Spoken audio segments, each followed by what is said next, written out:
O Dr. Benjamin Moreira é o diretor do nosso agrupamento desde 2009, enquanto ainda éramos apenas uma escola secundária. Tem, no entanto, um longo percurso de dedicação enquanto professor e presidente do Conselho Diretivo.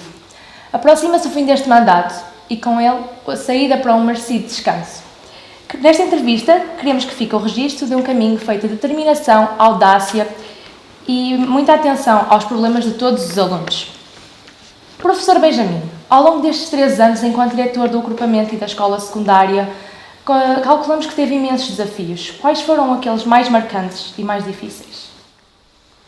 Bem, obrigado por estarem aqui comigo, porque é hora realmente de me despedir de um trabalho que foi longo, mas que foi muito interessante.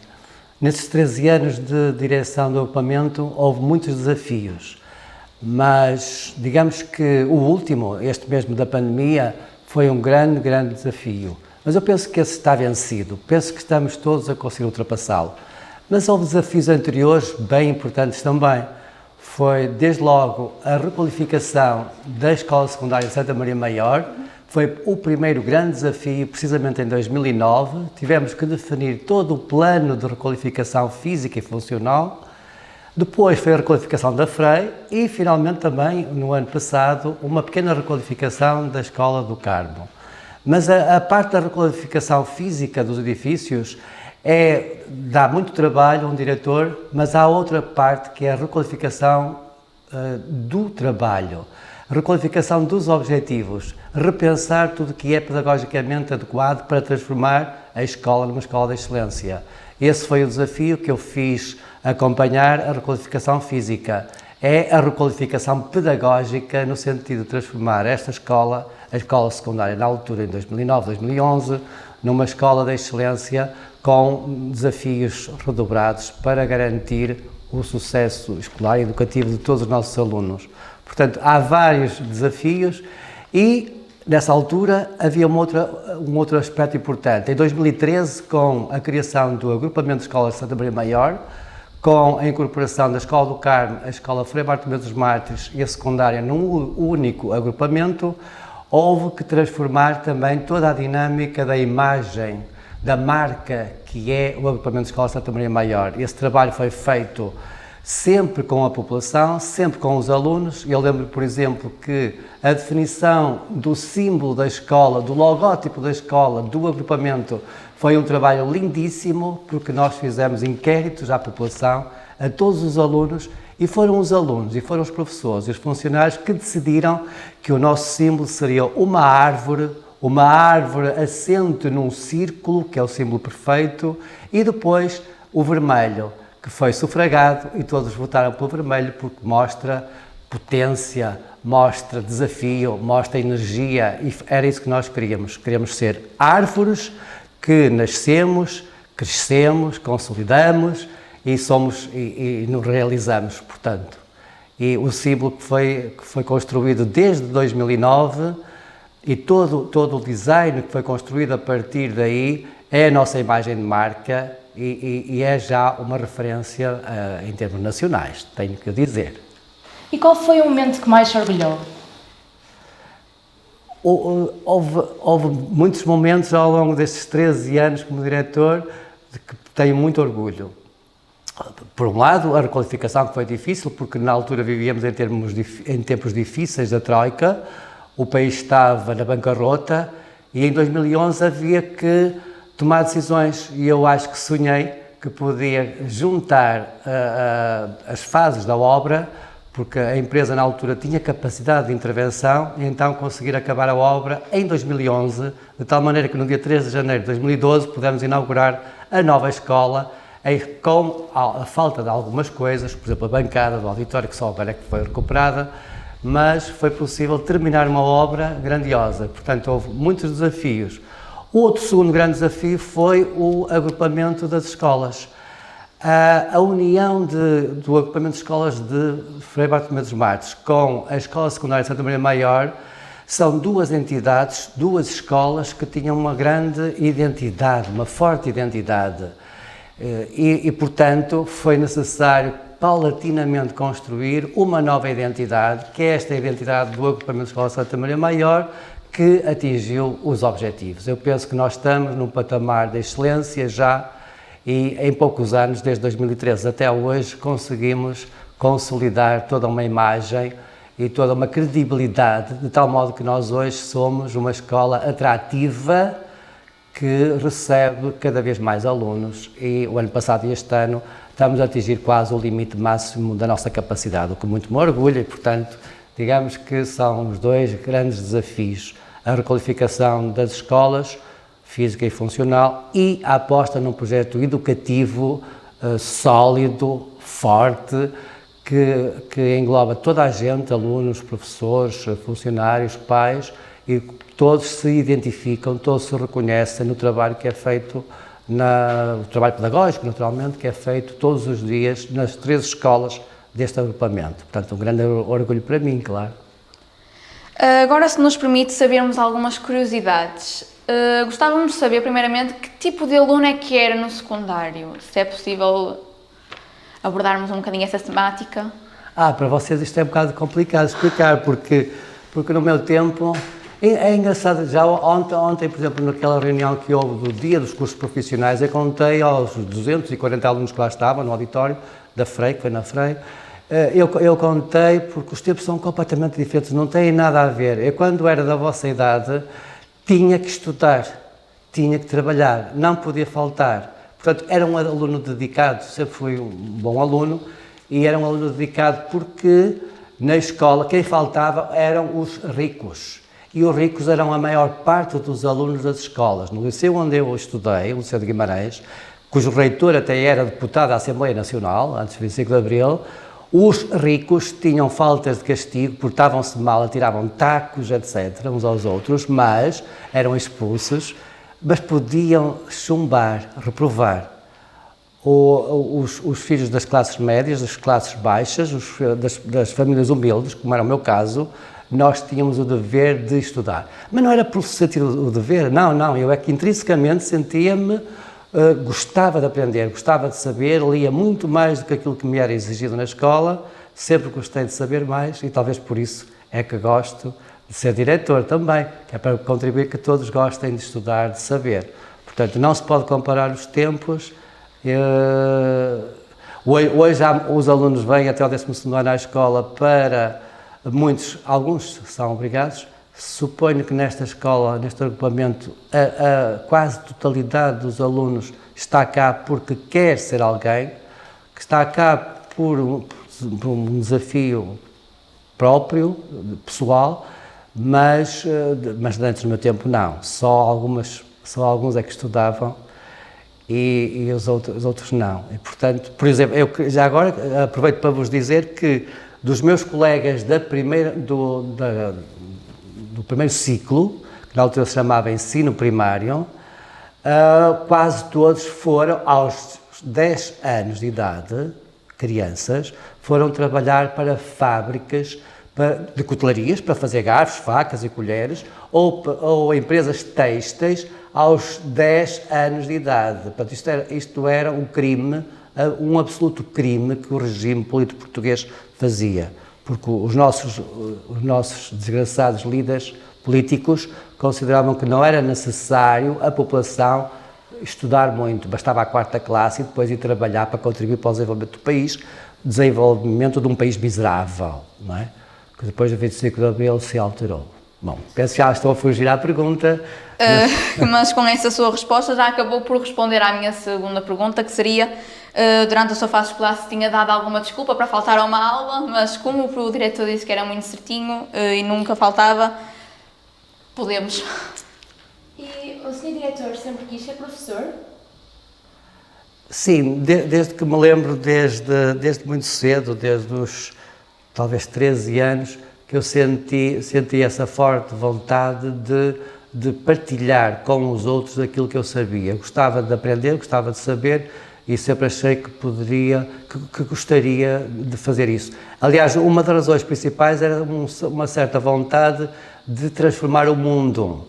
Eu acho que isso é próprio dos jovens, naturalmente, todos os jovens gostariam de... Eu, nessa altura, acreditava que podia dar um grande contributo para mudar o mundo. De tal maneira que eu pensava, ainda antes do 25 de Abril, que que iria para Angola, Moçambique ou Guiné, dar um pouco do meu conhecimento para os angolanos, os moçambicanos, etc. Portanto, antes do 25 de Abril, sempre achei que podia, que tinha nascido, digamos, para contribuir para melhorar o estado do universo. São os sonhos dos jovens, eu acho, e nessa altura nós... E depois, com o 25 de Abril, tinha uns 15, 16 anos, isso ainda foi muito mais forte, porque aí, com o 25 de Abril, nós discutíamos a política, a religião, a educação, a sociedade, e eu lembro de defender dialeticamente todos os contributos que eu podia dar para a mudança do mundo. Ou seja, nós discutíamos acerrimamente, fervorosamente, que Portugal tinha que se transformar, tinha que deixar de ser um país miserável, tinha que se tornar um país desenvolvido, culto, com todas as pessoas com uma educação superior, por exemplo, e eu defendia que tinha que dar um contributo, era esse meu dever, que tinha nascido, que tinha um desafio que era ajudar os outros a serem mais cultos e, portanto, contribuir para o desenvolvimento do planeta, digamos. E os motivos que o levaram a ser diretor estão relacionados a esse desejo de mudar? Claro que está. Quer dizer, eu tive alguma pena, porque eu gosto muito de ser professor e já não sou professor desde 2009, mas eu gostava muito de ser professor. Claro que tenho muitas experiências como professor, eu cheguei cá a Viana em 1980, portanto tinha 23 anos, muito novo e adorava dar aulas e os alunos gostavam muito de mim, ainda hoje tenho muitos encontros desses com ex-alunos. E eu sempre gostei muito, depois passei por outras experiências de ensino, por exemplo, eu também gostei muito, porque fui professor na Universidade de Santiago de Compostela e dava aulas de cultura portuguesa, de gramática portuguesa, por exemplo, a 200 alunos num anfiteatro cheio.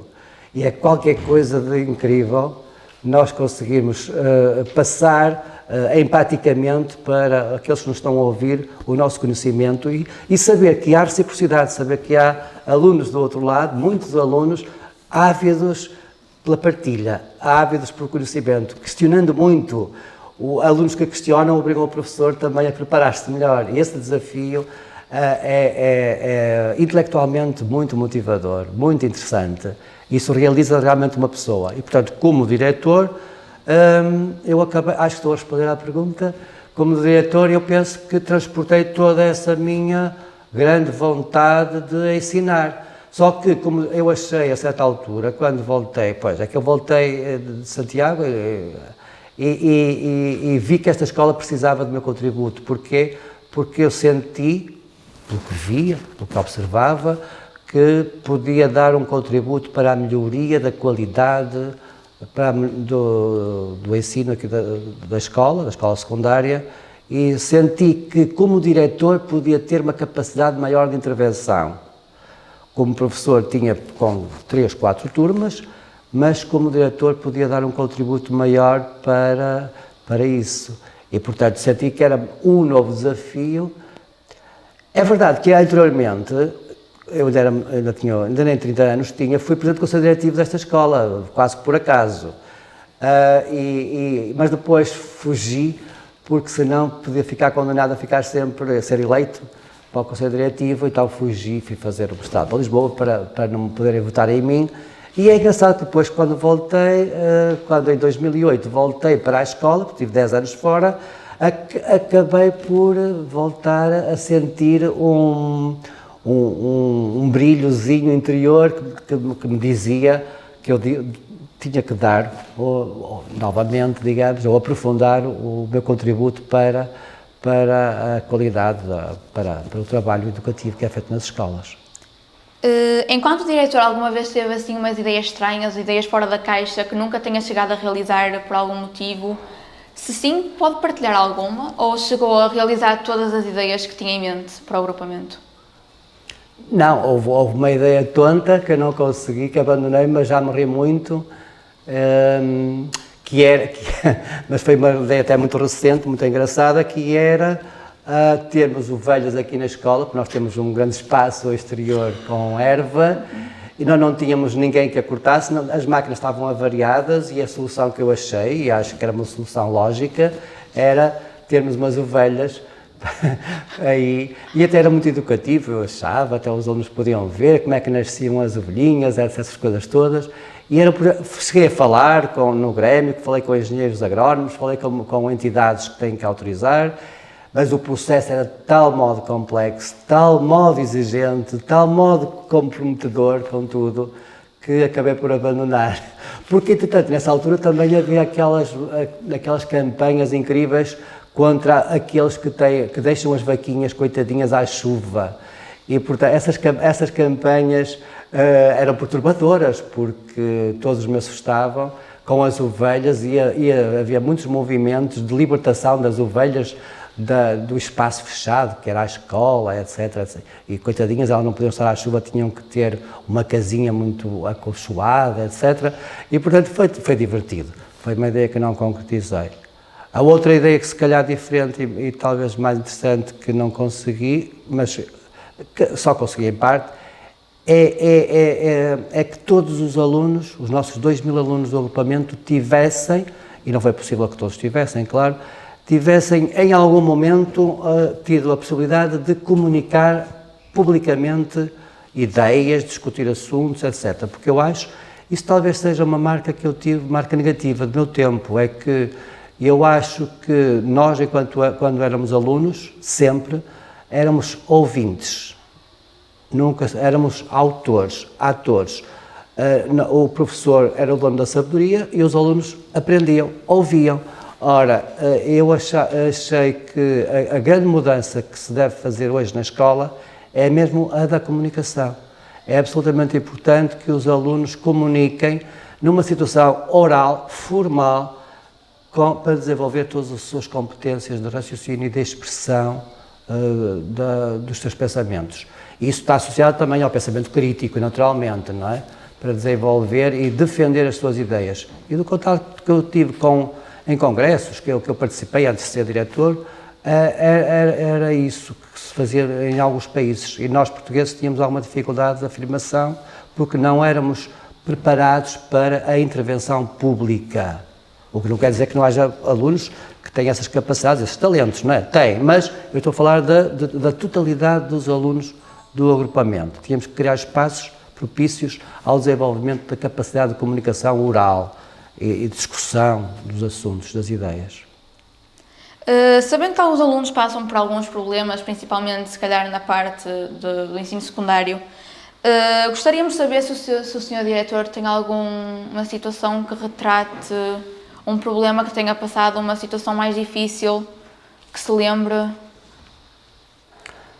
Claro que houve muitas coisas, eu estou um bocado esquecido, mas eu acho que vou começar a recuperar essas memórias para depois escrever um livro com alguns apontamentos, mas é claro que o dia de um diretor, o meu dia de trabalho, que é longo, é verdade que eu chego ao fim do dia cansado, depois durmo bem e recupero, no dia seguinte estou ótimo, mas é cheio de peripécias, e são as pequenas peripécias que é também a parte que eu mais gosto. Eu não sou um diretor executivo, gestor, não, eu acho. Estou num patamar diferente, que é o das relações interpessoais, das relações humanas. Eu acho que o meu contributo para a escola, para o bom funcionamento da escola, para a harmonia, é a harmonia entre as pessoas, entre professores e alunos, entre alunos e alunos, entre funcionários. Eu acho que é aí que eu me sinto útil, porque eu gosto muito, acho que tenho a minha capacidade, a minha qualidade, pelo menos acho que é uma qualidade, eu sou um bom ouvinte. Gosto de ler os silêncios, gosto de ouvir, só que isso é muito cansativo, porque ouvir pessoas que estão com problemas é muito cansativo, é muito exigente, e uma parte significativa do meu tempo no gabinete passo a ouvir pessoas. Ao ouvir, já estamos a contribuir para a resposta aos problemas que as pessoas trazem. Eu tenho muitas experiências, algumas muito interessantes, dessas situações, porque as pessoas muitas vezes o que precisam é de ser ouvidas. Esse meu papel de ouvinte já é importante. Portanto, há situações em que eu me envolvo muito com os problemas que as pessoas trazem. Por exemplo, no meu gabinete, às vezes eu abro a janela porque digo para fazer sair as energias negativas que lá estiveram, porque às vezes há, por exemplo, encontros muito dolorosos também para mim, que é quando, por exemplo, os pais e os filhos, adolescentes, jovens, romperam a comunicação entre eles. Depois, a mim cabe-me o papel de fazer uma ponte, refazer os circuitos de comunicação, não é? E é muito difícil, é muito exigente. Mas eu até contei aos profissionais uma coisa engraçada de um curso profissional, porque era um aluno de informática absolutamente intratável. Era arrogante, quase que era mal criado, insolente, mesmo comigo. E então eu lembro de ter sido chamado a uma grande empresa de Viana, onde ele estava a fazer a formação em contexto de trabalho, o estágio de informática. E o responsável da empresa disse-me, desculpe, ele conhecia-me porque tinha sido meu aluno já há muitos anos, mas este aluno não tem ainda as competências mínimas para estar numa empresa, para lidar com pessoas. Ele não respeita as pessoas, ele não sabe. Aliás, até é uma anedota, porque ele dizia que não admitia que lhe chamassem colaborador, por exemplo, quando é o termo que agora se usa para trabalhador. E então ele não pôde mais ir fazer o estágio, a FCT, porque não conseguia relacionar-se com as pessoas. Era rude, era agreste. Ora, isso era completamente contra a Carta. Por isso é que nessa altura, já foi há bastantes anos, nessa altura eu construí a Carta dos 7 Princípios, que é um código de conduta de todos os alunos que entram na escola e que têm que jurar solenemente à entrada da escola cumprir os 7 princípios. E foi nessa altura que eu me lembrei que tinha que haver um código de conduta. E ele não respeitava nada, então acabou o estágio num gabinete ao lado do meu. Desenvolveu alguns projetos que eu lhe pedi de gestão da escola e assim foi, e correu bem. Depois, entretanto, fez uma PAP com um trabalho para a escola, para o EMEC, muito interessante, e foi a melhor PAP, ou seja, um aluno insolente, quase mal criado, que tinha grandes dificuldades de relacionamento, etc., e portanto, mau aluno, faltava, etc., acabou por se tornar um aluno de referência em termos académicos, não é?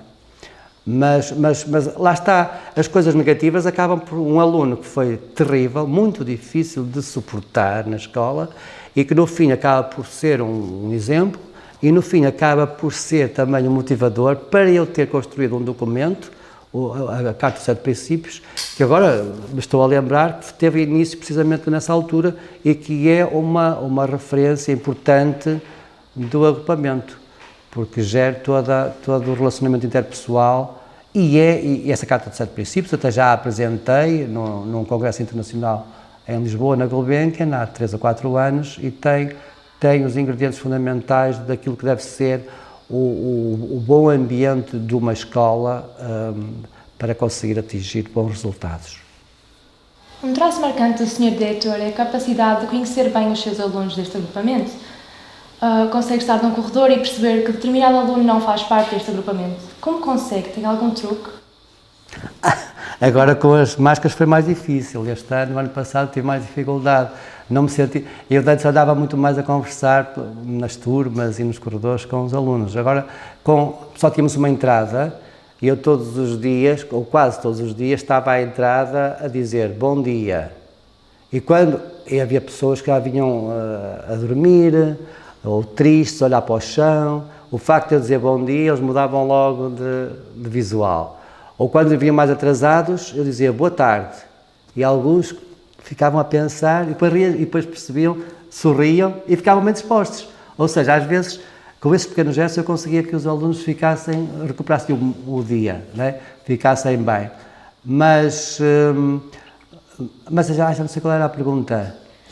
Era como é que consegue identificar? Identificar todos, claro. Não, portanto, agora não consigo identificar por causa das máscaras e passaram a ser 3 entradas e, portanto, eu já não conseguia cumprimentar todos à entrada, não é?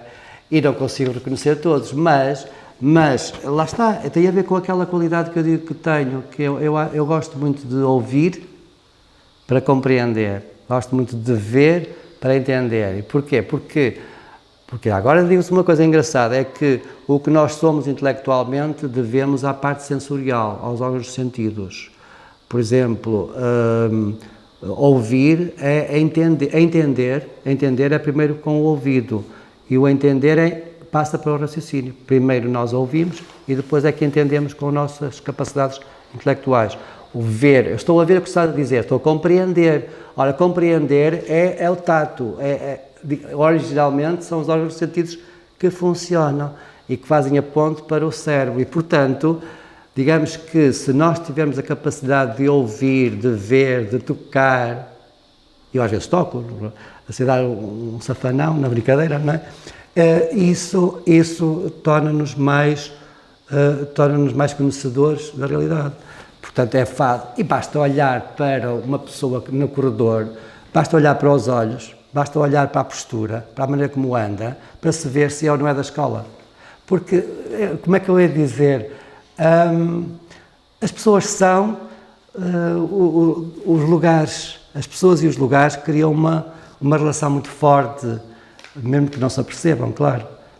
Ou o modo como olham para o chão, ou olham em frente, não é?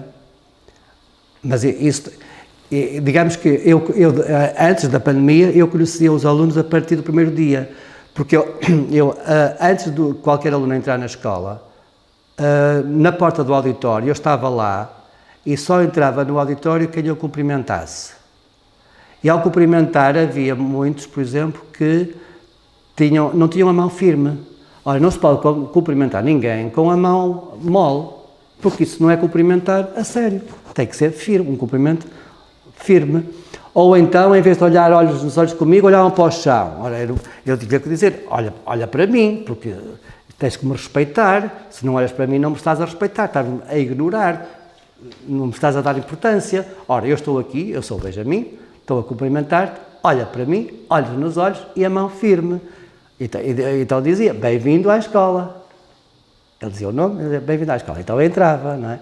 E esse primeiro momento, que era um contacto individual, pessoal, e era muito divertido, porque a partir daí eu começava já a perceber a personalidade até dos alunos. Aqueles que eram tímidos, mais reservados, aqueles que já vinham de nariz levantado, não é? E depois no próprio auditório, eles juravam solenemente cumprir os 7 princípios, etc. Não é? E eu dizia, quem não estiver de acordo, quem achar que não tem condições para cumprir, amanhã não apareça cá. Nós temos muito orgulho nos alunos que nos escolhem, mas quem não quiser, ou quem quiser outro sítio, nós vamos ser exigentes. Tens que trabalhar, há deveres, mas em contrapartida nós oferecemos-te uma escola que vai cuidar de ti, que vai se preocupar com o teu desempenho, que te vai preparar para o ensino superior, etc. E, portanto, tudo isso, digamos, era construído desde o primeiro dia. Quer descrever alguma situação, gesto ou atitude feita pelos alunos do agrupamento que foi sentida por si como um ato de estima? A estima por mim? Sim, aceitação. Eu também tenho muitos, claro. Tenho muitos. Lá está, até antes da pandemia, quando eu entrava no auditório para falar, todos diziam benja e coisas assim. Era engraçado. Porquê? Era engraçado sobretudo porque se cria uma empatia. É como um professor a dar uma aula e sentir que os alunos estão a acompanhar o raciocínio. Parece que passa uma corrente mental, não é? E num auditório, quando há esse clima, quando os alunos... Eu sentia que os alunos gostavam de mim e, portanto, eu também sentia o dever de lhes dar coisas. E por isso é que, por exemplo, gostava de lhes contar histórias. Tem alguma dica que possa partilhar connosco acerca das nossas inseguranças quanto ao nosso futuro e talvez ao nosso percurso escolar? Aí há várias coisas. A única coisa que eu acho que se pode dizer é mesmo, segue a tua intuição. Faz aquilo que sintas, que intrinsecamente, interiormente, há uma voz que te chama para aquilo. Segue a tua intuição. Faz aquilo que sentes que deve ser feito. Ouve bem aquilo que te dizem os teus amigos, os teus pais, os teus professores, mas segue aquilo que te é dito, sem ser dito, claro, é ouvido mentalmente do teu interior. Porque eu acho que se soubermos esperar pela resposta, ela surge. Vamos encontrar a resposta que temos. Só que depois é preciso sempre trabalhar, não é? Portanto, não, eu digo sempre, aliás, era um dos lemas da escola, a maior não dá sorte, dá brilho, quer dizer que é preciso sempre trabalhar. Sem trabalho nós não conseguimos atingir os nossos objetivos, não conseguimos ser pessoas completas, não é? Não conseguimos fazer aquilo que eu sempre quis fazer, que é transformar a realidade. Pois, porque há bocado, por exemplo, eu não me lembrei de dizer, mas eu tornei-me diretor porque eu queria, não disse dessa forma explícita, que é, eu sentia-me capaz de transformar a realidade. Eu disse de outra maneira. E, portanto, o que cada jovem deve fazer é preparar-se para transformar o mundo que está à sua volta, ser uma pessoa interventiva, ativa, uma pessoa que faça, e não uma pessoa que se deixa levar. Portanto, nós temos que ser, e por isso temos que ouvir os conselhos, mas seguir a nossa própria intuição, aquilo que nós sentimos que nos permite fazer a diferença no mundo à nossa volta, no pequeno mundo à nossa volta, não é? Não tem que ser o mundo inteiro, mas na vossa idade é o mundo inteiro que nós queremos transformar. Mais tarde eu já dizia, não, eu quero transformar apenas este espaço até à vedação da escola, e já era mais que suficiente. Já me sinto realizado por poder transformar a realidade que eu tenho à minha volta, que é pequenina, mas é pequenina, quer dizer, não é nada pequena, claro. mas já me chega, já me realiza como pessoa, como ser humano. Pronto, já sabemos que agora que se avizinha o momento em que se vai retirar do ensino, já tem alguma ideia do que é que irá fazer para se ocupar, porque sabemos que não deve ser fácil deixar uma rotina de trabalho tão intensa como a sua. Já tenho algumas ideias, quer dizer, tenho coisas para fazer que eu nunca fiz, que ainda não conseguia organizar os meus livros. Eu tenho bastantes livros, tenho que os organizar porque estão acumulados. Tenho que organizar os ficheiros dos alunos que eu tive durante os anos todos, porque está tudo na cave, tudo em caixotes. Tenho que organizar isso aos poucos. Tenho que viajar também. Tenho que tratar dos meus netinhos. Já tenho um neto de 1 ano, fez 1 ano e vai nascer a minha netinha daqui a umas semanas. E, portanto, também tenho essa perspectiva interessante. Vou voltar a ser pai, em 2º grau, digamos. Isso é muito interessante, porque é muito interessante vermos o ser humano a desenvolver-se. É o milagre da vida, é qualquer coisa prodigiosa. Eu agora, como avô, estou a começar a sentir como é muito bonito. Porque quando pai, uma pessoa não tem tempo para sentir a beleza de uma criança, do desenvolvimento da criança. Vê-se, claro, o pai fica babado, gosta muito da criança, do filho, mas não tem o distanciamento suficiente para ver o milagre que acontece em cada palavra que ele diz, em cada gesto que faz, em cada sorriso que dá. Isso acho que só o avô é que pode fazer. Portanto, eu espero usufruir dessa capacidade de visão também e ouvir bem o que ele vai dizer, o que eles vão dizer, etc. E como é que o Sr. Diretor vê a educação do futuro? Eu sou otimista. Eu acho que um professor e um diretor nunca podem ser pessimistas, porque se não acreditam, não vale a pena fazer nada, porque a educação é mesmo o campo mais instável que existe, porque nunca pode parar, tem que estar sempre a acompanhar a evolução, o progresso.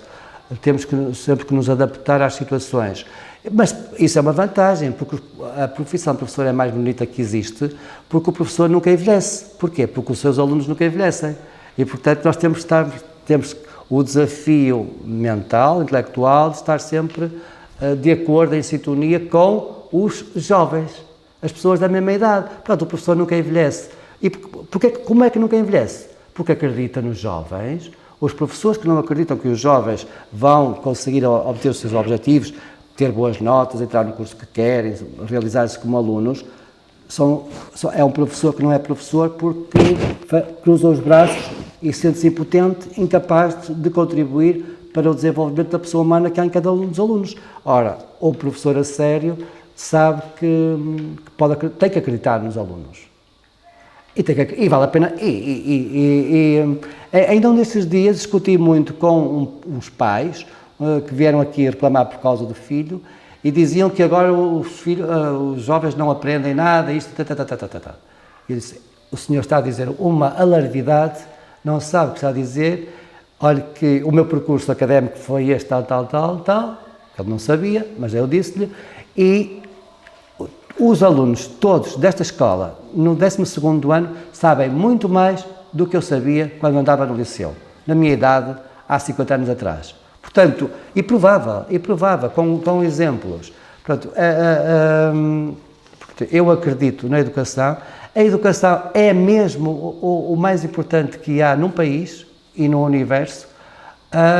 Por isso é que é tão bonito ser professor, por isso é que os professores se realizam como pessoas, porque passam dificuldades, porque há alunos difíceis, é verdade. A situação é difícil, é muito exigente, cada vez mais trabalho que as pessoas têm, mas há uma gratificação única, que é o reconhecimento, os alunos que reconhecem o nosso trabalho, os alunos que nos ficam agradecidos. Isso são quase todos. E por isso os professores, eu acho que os professores, os verdadeiros professores, são pessoas felizes, porque são reconhecidas no trabalho que fazem. E o que deseja para o futuro deste agrupamento? Em breve, na próxima semana, vai ser eleito o novo ou a nova diretora do agrupamento, e eu penso que este agrupamento tem consolidados as suas bases, tem consolidado as suas bases, os seus alicerces. É como uma árvore tem que ter raízes, e eu penso que o agrupamento agora tem umas raízes fortes, não foi fácil fazer esta agregação, todos sentissem que há uma coesão nos propósitos, no projeto educativo, nas estratégias que nós temos.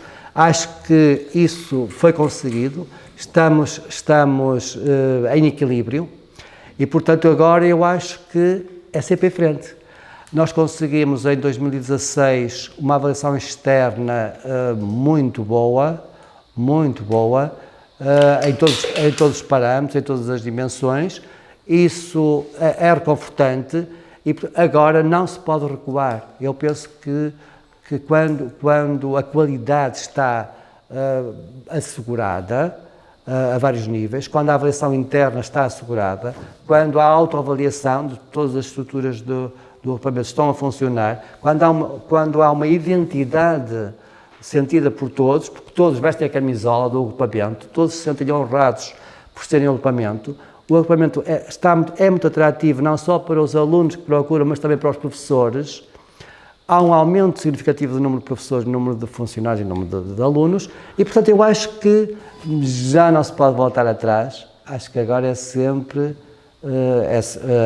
caminhar para melhores resultados, porque há sempre a possibilidade de atingir melhores resultados no futuro.